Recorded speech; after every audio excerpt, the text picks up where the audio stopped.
बिस्मिल्लाहिर्रहमानिर्रहीम अस्सलामुअलैकुम। Welcome to MD CAT lectures and updates. जैसा कि आप सब जानते हैं, आज की वीडियो का जो हमारा टॉपिक है वो है प्रोटीन। प्रोटीन हमारे पास चैप्टर नंबर 1 बायोलॉजिकल मॉलिक्यूल का एक बहुत ही इम्पॉर्टेंट टॉपिक है। ये टॉपिक हमारे पास फर्स्ट ईयर बायोलॉजी की बुक से लिया गया है। तो आज हम इस टॉपिक को डिटेल से डिस्कस करेंगे। वीडियो में आगे बढ़ने से पहले आपसे रिक्वेस्ट है कि आज ही हमारे चैनल को सब्सक्राइब करें। अगर आप MDCAT and ECAT की free videos first year and second year biology, physics and chemistry की वीडियोस देखना चाहते हैं तो आज ही हमारे चैनल को सब्सक्राइब करें। Thank you so much. तो आइए हम अपनी वीडियो को स्टार्ट करते हैं। प्रोटीन, ये हमारे पास फर्स्ट ईयर बायोलॉजी का मोस्ट रिपीटेड क्वेश्चन है। इसमें हमें प्रोटीन का introduction, definition, important structure and function को डिस्क्राइब करना होता है। तो आइए स्टार्ट करते हैं। प्रोटीन का नाम बताने वाले जो हमारे पास केमिस्ट थे वो उनका नाम था जे बर्जीलियस। उन्होंने 1838 में हमें प्रोटीन का नाम बताया था। और हमारे पास एक डच केमिस्ट थे जी मरल्डर। उन्होंने 1883 में हमें इम्पोर्टेंस ऑफ प्रोटीन बताई थी कि किस तरह protein as a vital compound human organism body में परफॉर्म करता है अपना function. Definition, protein can be define as, protein को हम इस तरह से डिफाइन कर सकते हैं कि it is the polymer of amino acid. Protein हमारे पास पॉलीमर होता है अमाइनो एसिड्स का। पॉलीमर हम कहते हैं जब बहुत ही स्मॉल साइज छोटे छोटे मोनोमर्स मिलकर एक लार्ज साइज मॉलिक्यूल बनाते हैं तो उसे हम पॉलीमर या मैक्रो मॉलिक्यूल कहते हैं। तो बहुत से पॉलीमर जब अमाइनो एसिड के आपस में ज्वाइन होते हैं और उनके दरमियान एक लिंक मौजूद होता है और वो डेफिनाइट मैनर में ज्वाइन होते हैं और एक पार्टिकुलर फंक्शन परफॉर्म करते हैं। It's mean polymers of amino acid आपस में जुड़ते हैं यूनिक सीक्वेंस के साथ, उनके दरमियान एक लिंक मौजूद होता है और एक वो पार्टिकुलर फंक्शन परफॉर्म करते हैं। किसी ख़ास काम को करने के लिए वो ज्वाइन होते हैं, तो उस स्ट्रक्चर को हम कहते हैं प्रोटीन। सिंपली हम प्रोटीन को पॉलीमर ऑफ अमाइनो एसिड कह सकते हैं। अब हम बात करेंगे इम्पोर्टेंस ऑफ प्रोटीन की। Protein are the most important organic compound. Protein हमारे पास बहुत ही इम्पॉर्टेंट ऑर्गेनिक कंपाउंड होता है सेल का, जो कि हमारे पास सेल की तमाम एक्टिविटीज़ को चला रहा होता है। They constitute more than 50% of the dry weight of the cell. Protein हमारे पास 50% से ज़्यादा dry weight of the cell बनाता है। Dry weight of the cell क्या होता है? सेल के अंदर हमारे पास जो लिविंग मटेरियल होता है, मैटर होता है, उसे हम प्रोटोप्लाज्म कहते हैं। प्रोटोप्लाज्म में 70 to 90% वाटर होता है। अगर उस तमाम वाटर को एवापोरेट कर दिया जाए तो हमारे पास जो सॉलिड मास रह जाता है उसे हम dry weight of the cell कहते हैं। उस dry weight of the cell में 50% से ज़्यादा प्रोटीन पाया जाता है। Protein are the complex organic compound. Protein हमारे पास एक कॉम्प्लेक्स ऑर्गेनिक कंपाउंड है। ऑर्गेनिक कंपाउंड किन्हें कहा जाता है? जिनमें carbon as a basic element पाया जाता है और उसके सराउंडिंग में हाइड्रोजन मौजूद होते हैं। तो हमारे पास प्रोटीन एक ऑर्गेनिक कंपाउंड है जिसमें carbon, hydrogen, oxygen and nitrogen as a elements पाए जाते हैं। बट कुछ प्रोटीन के स्ट्रक्चर्स में फॉस्फोरस एंड सल्फर भी पाया जाता है। नाइट्रोजन की मौजूदगी की वजह से कुछ प्रोटीनस कंपाउंड को नाइट्रोजनस कंपाउंड भी कहा जाता है। Protein are the building block of tissues. Tissues बहुत ही अहम होते हैं हमारी बॉडी में ऑर्गन को बनाने के लिए, और जो टिश्यूज़ की बिल्डिंग ब्लॉक है वो है हमारे पास protein. Protein are the building block of tissues. Tissues किन्हें कहते हैं? जब सिमिलर सेल आपस में ज्वाइन होते हैं तो वो टिश्यूज़ बनाते हैं। तो वो टिश्यूज़ हेल्प करते हैं ऑर्गन को डेवलप करने में। और ऑर्गन टिश्यूज़ की बिल्डिंग ब्लॉक कौन है? प्रोटीन। हमारी बॉडी में प्रोटीन कहाँ कहाँ पाया जाता है? जैसे कि hair, skin, nails and feathers की प्योरली प्रोटीन है। और हमें प्रोटीन किन सोर्सेज से मिल सकता है? Egg, meat, fish, milk and pulses. अंडे, गोश्त, दूध, मछली और दालें वगैरह से ये हमारे पास मेजर सोर्सेज ऑफ प्रोटीन हैं। अब हम बात करेंगे स्ट्रक्चर ऑफ प्रोटीन की। प्रोटीन का जो हमारे पास स्ट्रक्चर है वो बनता है अमाइनो एसिड से। क्योंकि ये पॉलीमर ऑफ अमाइनो एसिड्स है तो सबसे पहले हम अमाइनो एसिड के स्ट्रक्चर की बात करेंगे। Amino acid as the building block of protein. Protein are the polymers और macro molecules of amino acid monomers. Protein हमारे पास पॉलीमर या मैक्रो मॉलिक्यूल है अमाइनो एसिड मोनोमर का। They these amino acid are link together, ये हमारे पास amino acid एक दूसरे के साथ जुड़ते हैं, लिंक करते हैं एक स्पेसिफाइड बॉन्ड या लिंकेज के साथ। उस बॉन्ड या लिंकेज को हम कहते हैं peptide linkage. Each protein has a unique sequence, her protein का अपना सीक्वेंस होता है, अनोखा यूनिक सीक्वेंस होता है जो कि उसे यूनिक प्रॉपर्टीज़ देता है। प्रोटीन के यूनिक सीक्वेंस की वजह से ही उसकी डिफरेंट प्रॉपर्टीज़ पाई जाती हैं। There are 20 basic amino acid, हमारे पास 20 बेसिक अमाइनो एसिड्स हैं जो कि ऑर्गेनिज्म की बॉडी में पाए जाते हैं, प्रोटीन में पाए जाते हैं, जो कि ऑर्गेनिज्म की बॉडी के लिए बहुत ही इंपॉर्टेंट है, वायरस से लेके बैक्टीरिया तक। 20 बेसिक अमाइनो एसिड हैं जो कि डिफरेंट प्रोटीन के यूनिक सीक्वेंस के साथ डिफरेंट प्रोटीन के स्ट्रक्चर्स को बनाते हैं। Amino acids are the organic compound, हमारे अमाइनो एसिड जो है हमारे पास ऑर्गेनिक कंपाउंड है जिसके दो पार्ट्स होते हैं, which contain at least one basic amino group. एक अमाइनो ग्रुप पाया जाता है जो कि बेसिक होता है, और दूसरा एसिडिक कार्बोजाइलिक ग्रुप होता है जो कि बॉन्ड होते हैं, एक दूसरे के साथ जुड़ते हैं सेम कार्बन एटम, जिसे हम अल्फ़ा कार्बन कहते हैं। जैसे कि ये देखें, ये हमारे पास अल्फ़ा कार्बन है, ये अमाइनो एसिड का स्ट्रक्चर है पूरा का पूरा। ये हमारे पास बेसिक अमाइनो ग्रुप है और ये दूसरी तरफ एसिडिक कार्बोजाइलिक ग्रुप है, और ये दोनों अटैच हैं सेम कार्बन एटम के साथ, जिसे कहते हैं alpha carbon.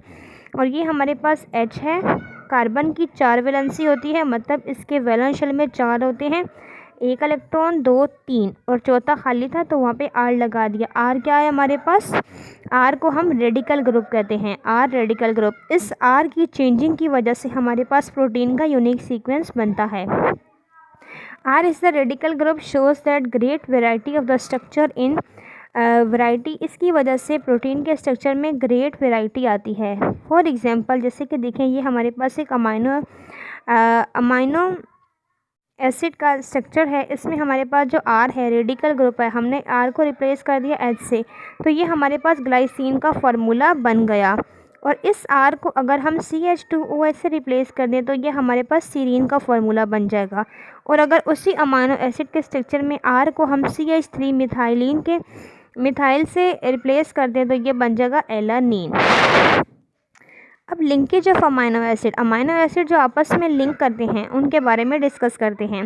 During the process of protein synthesis, protein की सिंथेसिस के दरमियान each amino acid become join to 2 other monomer, एक अमाइनो एसिड ज्वाइन होता है टू अदर अमाइनो एसिड। इस तरह से एक अमाइनो एसिड का स्ट्रक्चर है वो इस तरफ से भी ज्वाइन होगा दूसरे अमाइनो एसिड से, और इस तरफ से भी ज्वाइन होगा, और क्या बना लेगा, एक लंबी कंटिन्यूस ना ख़त्म होने वाली अनब्रांच पॉलीमर चेन, जिसको हम कहेंगे पॉलीपेप्टाइड चेन। इस तरह अमाइनो एसिड एक दूसरे के साथ जुड़ते रहेंगे और एक लंबी चेन बना लेंगे जिसे हम कहते हैं polypeptide chain. In polypeptide chain these amino acids are linked together by condensation process. इस पॉलीपेप्टाइड चेन में अमाइनो एसिड जो एक दूसरे के साथ लिंक करते हैं वो कंडेंसेशन प्रोसेस के थ्रू करते हैं। कंडेंसेशन प्रोसेस से क्या मुराद है, जिसमें एवापोरेशन ऑफ वाटर होती है। जैसे कि देखें, ये एक अमाइनो एसिड का ग्रुप है और एक ये दूसरा अमाइनो एसिड का स्ट्रक्चर है, ये आपस में एक दूसरे के साथ जुड़े और इसका जो OH ग्रुप है इसके अमाइनो के H ग्रुप के साथ जुड़ा और इन्होंने OH और H मिलके वाटर बना लिया जो कि एवापोरेट हो गया। यहाँ से देखें, ये वाटर एवापोरेट हो गया और यहाँ पर C जो है ये NH से ज्वाइन हो जाएगा। देखें, CNH से ज्वाइन हो गया और यहाँ से H और OH गायब हो गए, मतलब एक वाटर का मॉलिक्यूल इवापोरेट हो गया। तो इस वाले बॉन्ड को हम कहते हैं पेप्टाइड लिंकेज।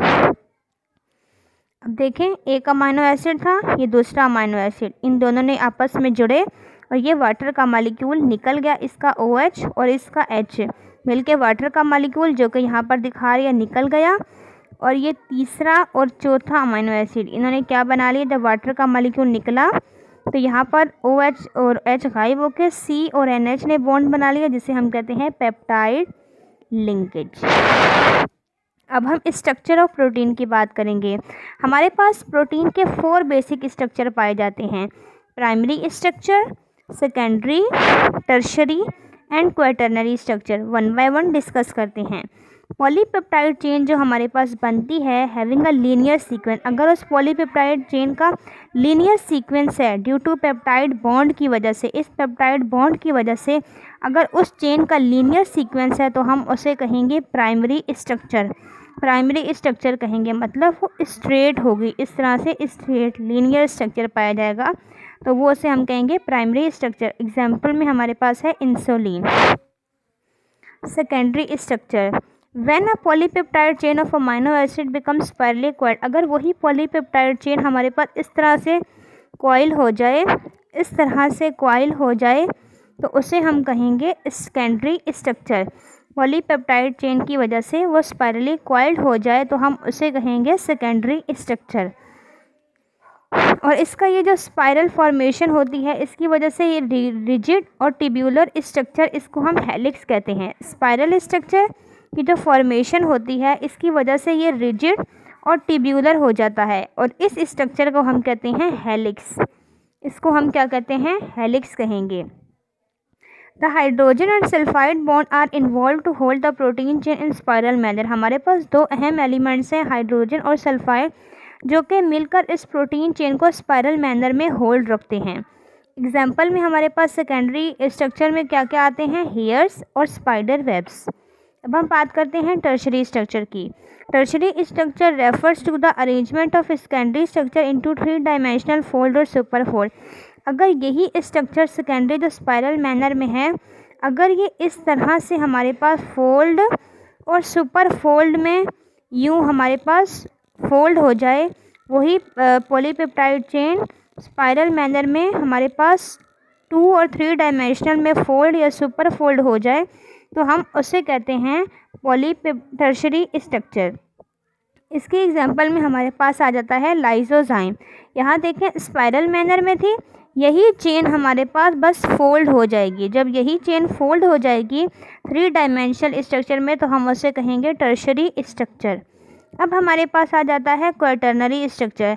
क्वाटर्नरी स्ट्रक्चर कहते हैं द एसोसिएशन ऑफ 2 और more sub unit of polypeptide chain into large size molecule. जब दो से ज़्यादा, एक से ज़्यादा, ये देखें ये हमारे पास एक पॉलीपेप्टाइड चेन, ये दूसरी पॉलीपेप्टाइड चेन, ये आपस में मिल जाएंगी और हमारे पास इस तरह से एक बड़ा मॉलिक्यूल बना लेंगी। ये देखें ये दोनों ने मिलकर एक बड़ा मॉलिक्यूल बना लिया। दो पॉलीपेप्टाइड चेन आपस में मिलेंगी और लार्ज साइज मॉलिक्यूल बना लेंगी, उसे हम कहेंगे क्वाटर्नरी स्ट्रक्चर ऑफ प्रोटीन। इसकी एग्जांपल में हमारे पास है हीमोग्लोबिन। हीमोग्लोबिन ये क्वाटर्नरी स्ट्रक्चर के भी 2 टाइप्स हैं।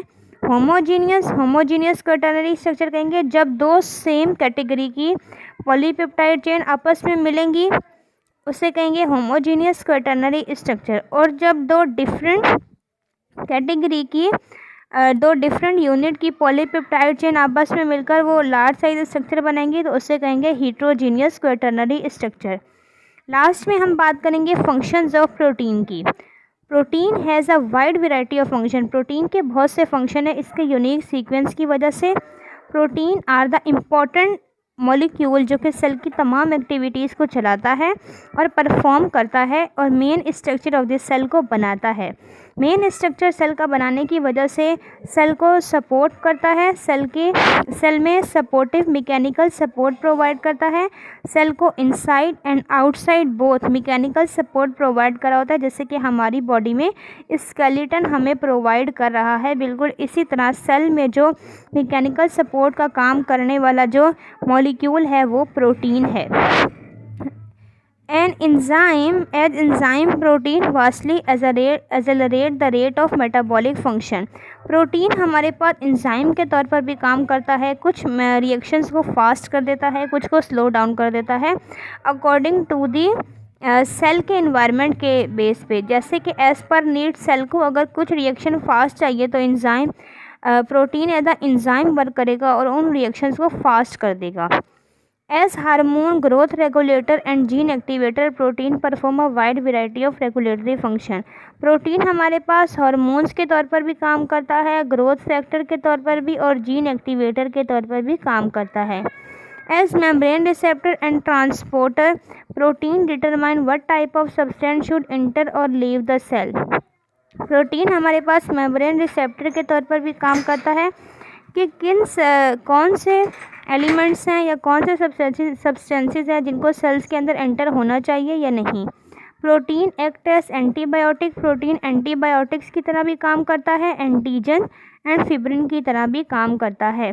तो ये थे हमारे पास कुछ basic functions of protein. I hope आज की वीडियो में आपको प्रोटीन का डिटेल नोट समझ आ गया होगा, जिसमें हमने प्रोटीन के इंट्रोडक्शन की बात की है, प्रोटीन की डेफिनेशन की बात की है, इम्पोर्टेंस ऑफ प्रोटीन को डिस्कस किया है। उसके बाद हमने structure of protein and types of protein की बात की है, जो कि हमारे पास 4 बेसिक टाइप्स हैं, primary, secondary, tertiary and quaternary. Last में हमने फंक्शंस ऑफ प्रोटीन की बात की है। अगर आपको आज की वीडियो में प्रोटीन का टॉपिक डिटेल में जो मैंने आपको एक्सप्लेन किया है समझ आया है, तो काइंडली कमेंट सेक्शन में अपना फीडबैक लाजमी दिया करें। आपका फीडबैक हमारे लिए फ्यूल का काम करता है। Thank you so much. अगर आप चैनल पर नए हैं तो काइंडली इस तरह की वीडियोस देखने के लिए चैनल को आज ही सब्सक्राइब कर दें। Thank you so much. अल्लाह हाफिज़।